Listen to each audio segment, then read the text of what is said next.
Hi, good morning, almost good afternoon for me here on the East Coast. I hope everybody is doing well this Tuesday morning. It is Tuesday, July 21st. Cannot believe that July is almost done. I now officially have a teenager in my house. My son turned 13 this past weekend. It's hard to believe that I have a 13-year-old.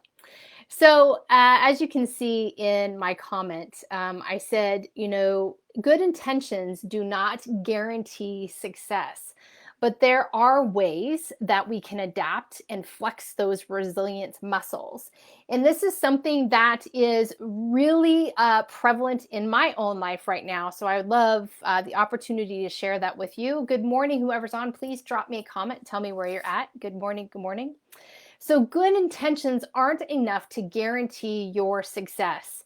And this is really true, isn't it, for anything that we pursue? So, personally speaking, this morning has been an interesting day already. I had a very early morning doctor's appointment. If some of you know, June 16th, last month, I was attacked by something that made me go deaf and numb in this whole right side of my face. And the doctors did not know why. So it was an emergent situation, lots of MRIs. Good morning, Sally. Lots of MRIs, lots of CAT scans. And thank God, no brain tumors, nothing like that. But the problem was the doctors had no idea what was attacking me.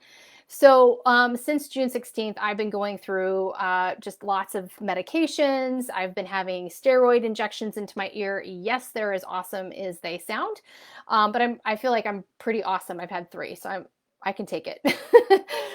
But today I did go in to my specialist, and they had a Hail Mary shot in the ear a couple weeks ago of, hey, we're going to try to save some of her hearing. And unfortunately, we found out that I am officially hearing impaired. I can hear very, very high tones. Like the audiologist explained to me, it's like listening to a choir. I can hear the sopranos and I can hear part of the baritones, but everything in between, I'm completely deaf to. So, what I say about good intentions aren't enough and it won't guarantee your success is I actually had to focus on this myself during this process. And so the reason why I believe a lot of us have good intentions, but inevitably we don't succeed, is because we don't have things set in place and we don't actively pursue them. We don't actively hold on to them. So the first thing I want to say, and I did post this morning a little bit, but is that you have to define your purpose. You have to define your vision. And I know you all have been hearing this until I'm blue in the face, but during my own personal health battle, not understanding, will I ever hear my husband and my sons again? Will I ever hear them say, I love you? Will I ever be able to continue in my purpose of coaching women? I mean, those are my deep whys, and that fear really took hold. But I had to remember what my purpose number one is in life, and not to allow fear to take that. But also I told myself, Piper, define your purpose. What is your purpose during this time? Are you going to sit during this health problem and only focus on the fear, or are you going to be able to focus forward and move forward? And one of the first steps I took was, okay, I said to my husband, I'm going to start taking sessions again. I can't hide from this. And I went right back to work within 6 days of losing my hearing, because I thought, no, that's part of it. Because when you define a purpose, when you define a vision, that is your foundation. And that's what I've been telling everyone. That's why it's so very important for you to identify your purpose, your poema, your why for everything, because you are going to have these things that are going to attack you. Number two, good intentions aren't enough to guarantee you success because you haven't chosen the right people in your life. We all have to have a team. And we don't like to hear that some people that we think are on our team really aren't on our team. And sometimes we have to make the decision of cutting them off from the team. And fortunately for me, I have a great personal team. My family, my best friend, all of them are on my team. But during this experience, I did go to one specialist, and I didn't feel like she was on my team. I did not feel like she was on the team. And rather than be taken hold of by fear, I said, nope, she's not on my team. I need to find the right people on my team to help me through this. And so I went to my other doctor. And so you have to unearth who the right people are on your team. Are they supporting you? Are they giving you, some of that criticism maybe you don't want to hear, but it's found in love? Are these people, cheering you on in whatever it is that you're pursuing? It is so very important that you have the right people on your team, and that you're not keeping people on your team in hopes that they're going to finally accept you. I see this a lot. I used to be this. It's the people pleaser, that you think if you do and do and do and do for people, that they'll actually finally do and do and do for you. It's not the case. There's givers and there's takers. That's just not how it works. So number three, good intentions aren't enough to guarantee success, because most of the time people do not expect the resistance that you're going to run into. I have to tell you, when all of this health stuff started with me, I prayed and I had faith that something would happen out of it. I didn't know what it was. Of course, I prayed for healing. But here's the thing. I expected things for me to hit resistance. I 100% expected to hit resistance, whether that was in my hearing going worse, whether that was in panic attacks, which I did have. I expected the resistance, but so many times when people are pursuing something that they want, their goals, whatever it may be, they don't expect resistance. They think, well, this is my purpose. I've got my defined purpose. I've have my right team. Everything is going to be sunshine and unicorns. And that is just not the case. It's just not. We all have a call in our lives, and I believe that, but that does not mean that you are not going to come up against resistance. That does not mean that you aren't going to be hurt. That does not mean that, I don't know. It's just, you have to expect resistance. And so like I said, with my health, I expected resistance. I expected that I'm going to really have to harness my mindset to move through this. And again, when I hit that resistance, I knew I could go to my team, and I knew I could go on and hold on to my purpose, my why, because that would get me through that resistance. And number four, the reason why your good intentions don't guarantee success is that you're not celebrating even the smallest of things. And that's the thing. I see this with all the women I work with, is predominantly they are high achievers, which means they have high bouts with imposter syndrome. So good morning, Pat. Thank you so much. I so appreciate you. So they have these high bouts with imposter syndrome that tells them I'm not enough. I haven't gotten there, or I'm a fake, so I have to work harder.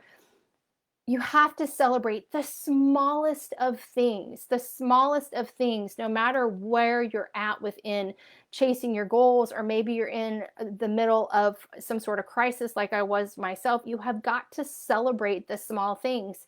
When all this was happening, I said I went back to work. I was like, no, I've got to work. Well, in the middle of it, our house had damage, and so insurance had to come in and fix it from a storm that happened. So I had to go work at my mom and dad's house because I couldn't hear because they were tearing up floors. And so I had gotten done with some sessions, and I was really tired. My ear was angry at me. And of course, you're always fighting that internal dialogue of, am I still as good as I was? And, it just was difficult. So anyway, my dad said, do you want something to drink? And I said, yeah, I'm just going to get some water. And so I went to their fridge and I pushed the ice maker, and I heard a tink, tink. I heard it in this ear, but I thought I heard it in this ear. And I'm telling y'all, I lost it. My mom and dad stood there. They're trying not to lose it, because I'm like, I think I heard something, and it was just it was the smallest of things. It was the tink, tink, tink, tink, of the ice falling in the glass.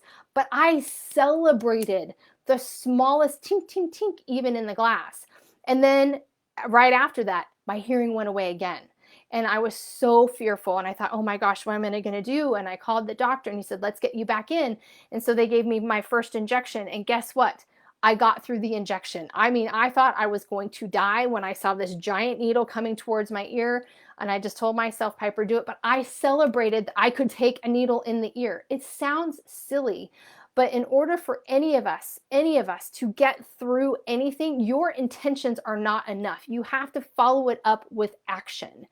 All of us have good intentions. Well, most of us have good intentions, but for our purpose of speaking, I know you have good intentions. But if you don't put an action behind it, They're just going to be good intentions. I have coached women in all areas of their life, and especially fitness and nutrition. I know you have a good intention of changing your eating, but if you are not putting things in place to ensure that intention goes into action, you're not going to succeed. I know you have good intentions to work out and take care of your body, but if you don't take action and put the things into place to create action forward momentum, you're never going to succeed. If you have good intentions of starting that business, you bought into a business, but if you don't put the time and work in and the action it takes nonstop, even in the midst of crisis, you are not, good morning, Sherry, you are not going to have success. If I know you have good intentions to change that habit that just keeps happening to you, whatever it may be, but if you don't put actions toward it and continue to tell yourself, I'm going to keep doing this action over and over again, you're never going to succeed. We all have good intentions, but if you don't have a defined purpose and vision, if you don't have the right people on the team, if you don't expect that you're going to see resistance and that it's going to hurt sometimes, and if you don't celebrate the smallest of things along the way, I'm sorry to say, you're not going to have success. It's hard. Good intentions, we have them, they feel good, but they fall away. So you have to choose to do things differently. And I have to tell you in closing that today I find out that I am officially hearing impaired. And do I wish this never happened? Absolutely. Heck yes, it sucks. On the flip side, I have a very defined purpose in my life. I do have the right people on my team. I do expect resistance, and not just in my pursuit of like my health, but I expect resistance in my why. And my why is about taking care of you, and that is God given. So I absolutely expect resistance in what I am pursuing to be there with you about. And this is a spiritual talk. I expect resistance, but I also celebrate the smallest things for myself, for my children, for my husband, for my clients. I celebrate the smallest of things, because if you don't, it's paralyzing. It's like the weight of the world.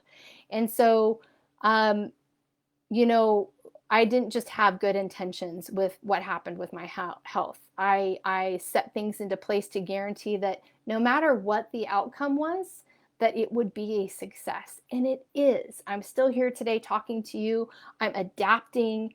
I'm learning to have life without one ear that really works. And that's okay. That is success. So just wanted to share that with you today. Think about your good intentions, and if all you're doing is thinking about those things, you've got to start putting things into place to guarantee your success. So thanks everyone for joining me today. I hope this finds you well. I'm keeping you all in my thoughts and my prayers, and I'll talk to you again soon.